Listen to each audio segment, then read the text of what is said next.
Like many of us, I went through 12 plus years of school, and not once did anyone teach me how to save money, build credit, or invest. But I know the mitochondria is the powerhouse of a cell. Unfortunately, in my line of work, that doesn't really help me pay my bills. I know I'm not the only one who is thinking about this or has kind of come to a conclusion about this. Most of us graduate, get our first job, and suddenly we're just expected to know how money works, how the world works, whether that be credit cards, taxes, saving, investing into the market, or any sort of investment realm. It really matters. It matters in your day-to-day life, but we're just kind of thrown into it. You're just kind of told, hey, after graduation, get a job, and now you're gonna have to worry about credit cards, taxes, saving, and investing for your future if you want one. By no means am I bashing school in this video. I'm not saying school is useless, but when it comes to money, definitely drop the ball on us. I think the system is definitely flawed in that aspect. So in this video, I want to talk about what we should have been taught in school, the mistakes that come from not knowing this stuff when we hit the real world, and what actually matters when it comes to money. Stay tuned. So if you're ready, let's break this down.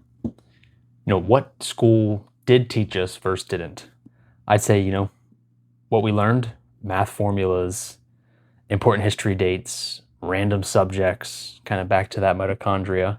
But unfortunately, we didn't learn how to budget, how to do a monthly budget, a yearly budget, what credit cards are good for, the dangers of credit cards, investing, whether that would be investing in the stock market with like an index fund or personal or individual stocks, or investing in real estate or businesses, properties, a house. And then eventually, everything comes back to taxes, whether it be your income tax. When you sell something, you get taxed. When you pull your money out of certain investment accounts, you get taxed. Taxes on houses. We learned how to solve for X, which, to be honest, I'm sure if you throw a lot of those math formulas back at me, I probably couldn't solve it. And I think a lot of other people are like the same, unless you're all math wizards who watch this video. So we all learned how to solve for X or find Y, but we weren't taught how to manage $1,000. So, you may ask yourself, why does all this matter? Well, why this actually matters? But just to be realistic, when you finally get your first job, you get your first paycheck, you don't really have a plan. Like, you don't really know where that money is getting divided until you realistically live it. If you pay rent, then obviously, yes, you're going to have to pay to stay where you are, or you're going to get kicked out. You need to pay for food. You need to pay for utilities at said place you live, rent or own, or live with your parents still. Credit cards. I remember, my years in college, there would be booths set up, or, you'd walk by and they're like, hey, you wanna sign up for a credit card? Obviously, they're not gonna tell you, hey, if you don't make these payments, the interest is 30% on those payments that we don't get back. So, you don't hear all the negative and all the dangers that come with credit cards. You hear the good things, and by no means am I bashing credit cards. I think if you're educated on credit cards, it can be quite the life hack, whether it is getting credit card points and then eventually turning those into travel miles, or you get you stay at a hotel for free, or you get free airfare, or you can get cash back, and if you want, just turn it into a grocery store gift card, and you save a little bit of money there. Ultimately, you're spending that money anyway. So if you can learn to be smart with credit cards, learn to not spend what you don't have, I think it's definitely credit cards are a definite hack and are kind of free money, because like I said, you're gonna pay money on your rent, you're gonna pay money on your groceries. You might as well get some sort of a kickback or money back. Just my 2 cents there, at least. Car loans, we've covered this in a previous video, but bad decisions. When you're younger, you don't realize, like, oh yeah, I can pay this off in 6 years, like, no problem. That gives me plenty of time. Like, I can pay this off as slow as I want. But what you don't realize is all that interest in the background, whether it be your car payment's $400 and that interest over the 6 years adds $50, $75, maybe even $100 to your monthly car payment.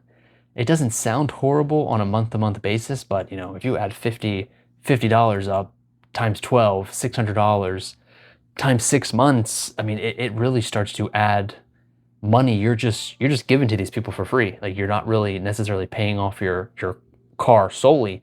You're giving them interest and paying off their car. So they're getting free money from you realistically. When you look at it like that, or if we were taught that in school, I think a lot of people would think twice before going into debt, buying a car they truly don't need, or putting a bunch of debt on a credit card and just paying off the minimum and continuing to stack that where you're in tens of thousands of dollars of credit card debt. So a little bit about my personal experience, when did money finally click for me? I would say I was always frugal, but not necessarily like consciously thinking like, oh, I'm going to be frugal, I'm going to spend less than I make. I was just kind of cheap when I was little. I wouldn't want to buy a new toy. I would always, to be honest, try to get my mom or dad to buy it for me first. And if they're like, no, you got money, I don't really want that toy anymore. I don't really need that much. So I can't say money really clicked for me then. I would say money, I kind of got a grasp on money, or I understood money a little more. Honestly, my senior year of college, which is insane. So not only did I do 12 years of grade school, I did another 4 years in secondary school. So kind of wild to think about, where like I didn't really understand investing compared to saving, or how to invest, taxes, like how taxes are taken out of investments, taxes are taken out of my paycheck. And the mistakes I definitely made before I realized all that, I would spend too much. I would go out to eat a lot with friends, or not really consciously thinking like, oh man, here's $40 on a night out in the town, or here's $50 a night out for drinks, or just stupid stuff like buying things I really didn't need, or just like kind of quality of life upgrades. Not saving. I will say I probably saved a little more than a normal person, I guess, but I just kept it in my bank account. I didn't even have it in a high yield savings account. So that money is making what, 0.00001% a year, which is practically nothing. They're getting to use my money for free, and I'm not really making much money on it. So yes, I had quite a bit of money that I would just kind of stow away in my bank account. Sure, I'm not spending it, but it's also not making me any money. So it's kind of a double-edged sword there. And ultimately that kind of falls into not investing sooner. I guess you can beat up on yourself every day like, man, why didn't I start investing sooner? I could have been so much better off, or could have had so much more money than I do now. But I mean, hindsight's 2020. I mean, if we could all go back and change some things, I'm sure everybody would. Someone who says, I don't think I would go back in time and change anything, highly doubt it. But yeah, no, I mean, obviously if I can go back in time, I would start investing sooner. Just taking that money that's just sitting in my bank account, putting it into the market, or putting it at least into a high yield savings account where I can get probably 3 to 4% interest per year, compared to the bank's lousy interest rate. But looking back, I wish someone just sat me down like I'm doing in this video, and just explained this to me. When you're first kind of diving into it, it's a lot. It feels like drinking from a fire hose, but when you break it down, investing is just so easy. It really just comes to, I'd say, the mental aspect of it, where, hey, if I put this $500 in the market, I shouldn't take it out, because one, it'll grow over time. Two, I'll probably get penalized in certain retirement or investment accounts. And just the kind of just teaching yourself, being, responsible, like, hey, I'm putting this money to the side for now, where, maybe I won't go out for drinks 2 times this week, put that money into an investment account. my future self will thank me. My current self might be like, "Oh, come on, man, let's go get some drinks." But I think my later self will appreciate putting that money aside, saving and planning for my future. But you know, keeping it real, not perfect. Like I said, if everyone did it, I think the world or people would be less angry, less struggling in today's life. Maybe I'm just kind of ranting a little too much here, but moving on, I don't want to fully blame schools because ultimately schools goal, or I think their goal is at least focusing on academics, and we, even though 8 hours sounds like a lot, it kind of is a lot every day, 5 days a week. I don't think everything can be taught. I remember, I'm sure you can kind of recollect some of these thoughts where you would cover a certain section in history class, and all of a sudden they're like, oh, okay, well, hey, we're behind schedule. We only had a week to cover this. Here's the test, and we have to move on, or we have to move on to the next math subject. So I don't think everything can be taught. There's certain curriculum and, like I said, certain academic subjects they have to hit, whether it be like on a weekly or like a daily system. So maybe an after school opportunity, or instead of like a whole hour of recess, or however long they get in recess nowadays, I've really have no idea. Maybe like a 30 minutes of like a power learning of, hey, how to save money in 10 minutes, and do like a quick breakdown and have the kids ask questions after and just kind of move on with that. I mean, there's definitely, it's a harder thing to kind of implement than just kind of what this video lays out. I haven't really sat down and given it like hours of thoughts of how we can kind of incorporate this into our schooling system. But I mean, I think it's pivotal. I would say, learning about math formulas compared to learning how to save your first $1,000. To be honest, I think the most important thing is $1,000, because if you ask me, hey, list off five formulas for math, it'd probably take me a little bit if I even did it, or be basic ones, like a squared plus b squared equals c squared, something stupid like that. But I will say all of this comes down to personal responsibility. Matters a lot in this. Obviously, like we covered before, if we can go back in time and tell our younger self, hey, start investing sooner, you're not going to regret it. Your future self's going to appreciate it. I think we would all do it. So kind of what that leads me to is, like I said, personal responsibility is the most important. At some point you've got to learn this on your own, especially if the system doesn't change.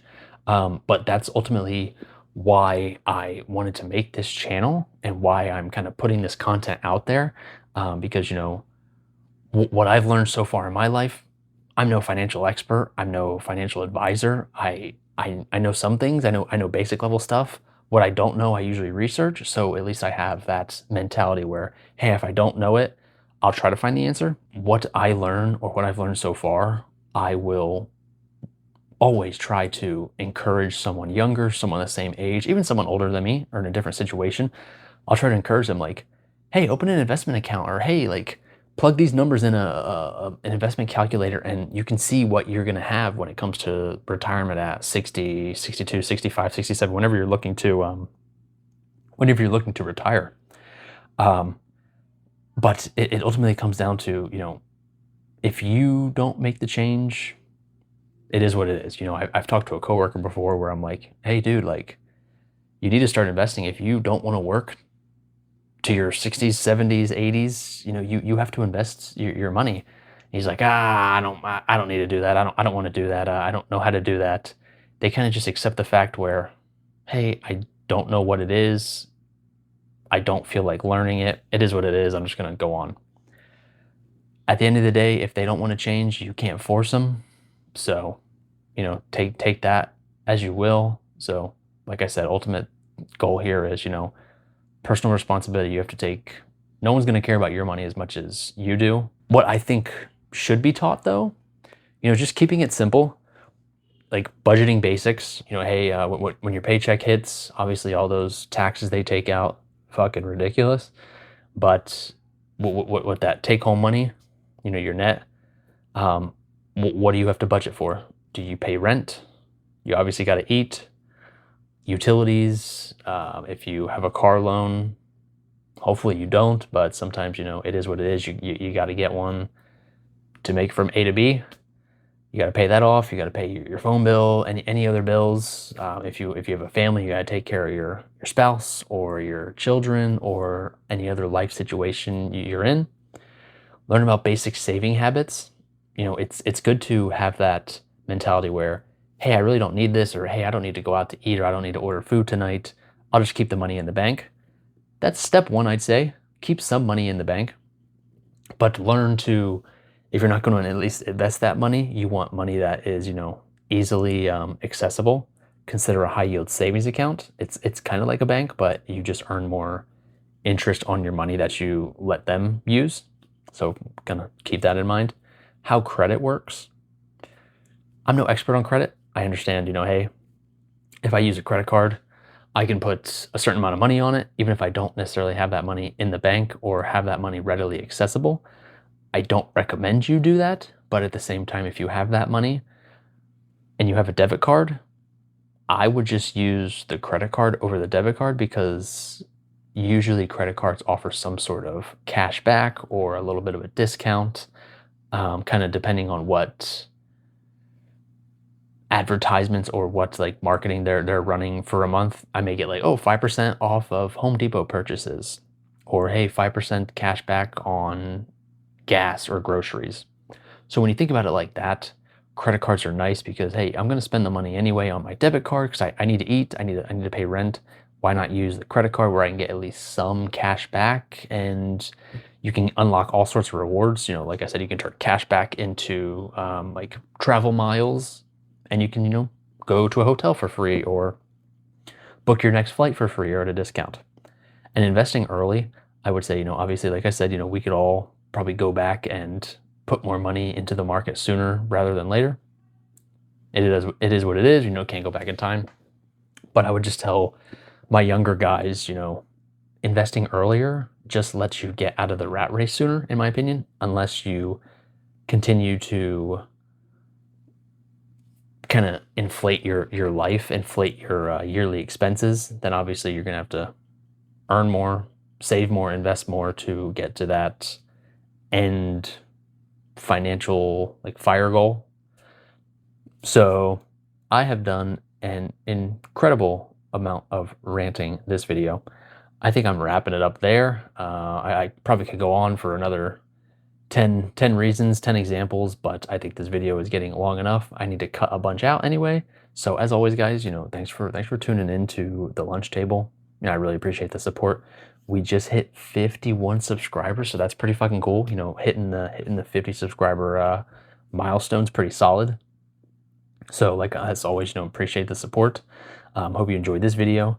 And I'm out. So as always, take care of yourselves, take care of each other, and I'll see you in the next one.